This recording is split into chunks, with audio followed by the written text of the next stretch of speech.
The soft golden light of the morning sun filtered through the tall, elegant windows of the bedroom, casting a warm glow over the neatly made bed and the classic, carefully arranged furniture, giving the room a serene and almost sacred atmosphere, while the quiet hum of the city outside barely penetrated the calm within. On the carpeted floor, a maid dressed in a pristine green uniform with white trim knelt with her hands pressed together, her eyes closed in deep, heartfelt prayer, the quiet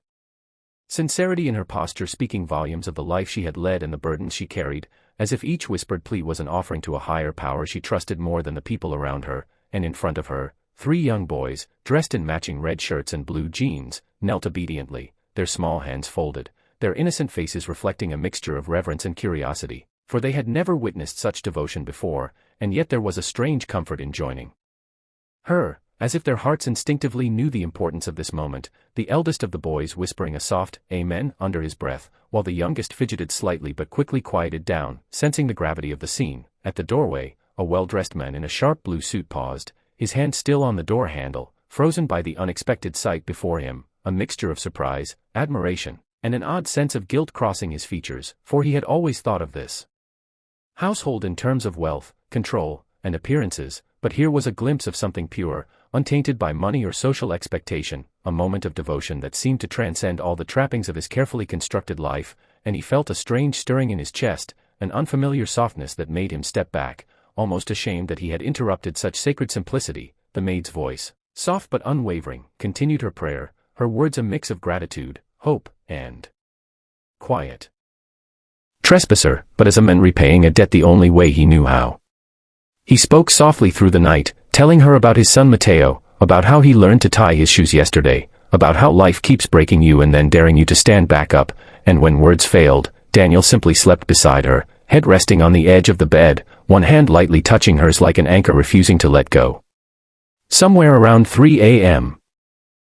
a nurse noticed the monitors twitch in a way they hadn't all day, barely perceptible, easy to dismiss, but she didn't, and as hours passed, the room seemed to warm, the rhythmic beeping steadied, and a shallow breath came that wasn't machine-driven. By morning, doctors rushed in with disbelief sharpening their voices, because Elena Hartwell was not dead, she was fighting back.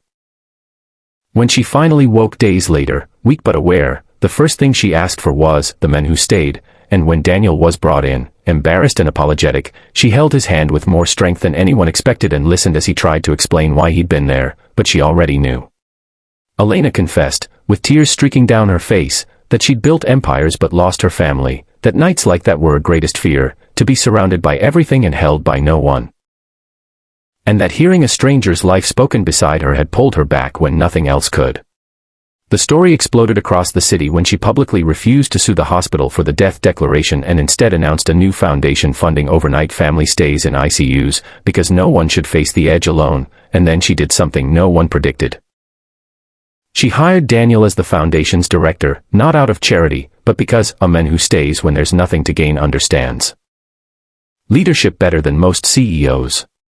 Months later, Daniel watched Mateo play in a park built by Hartwell funds, and Elena watched from a bench, finally at peace, because sometimes the richest miracle isn't money or medicine, but a human being choosing to stay when everyone else walks away.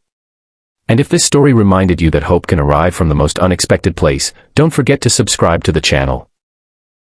Because stories like these deserve to be shared, and your support helps keep them alive.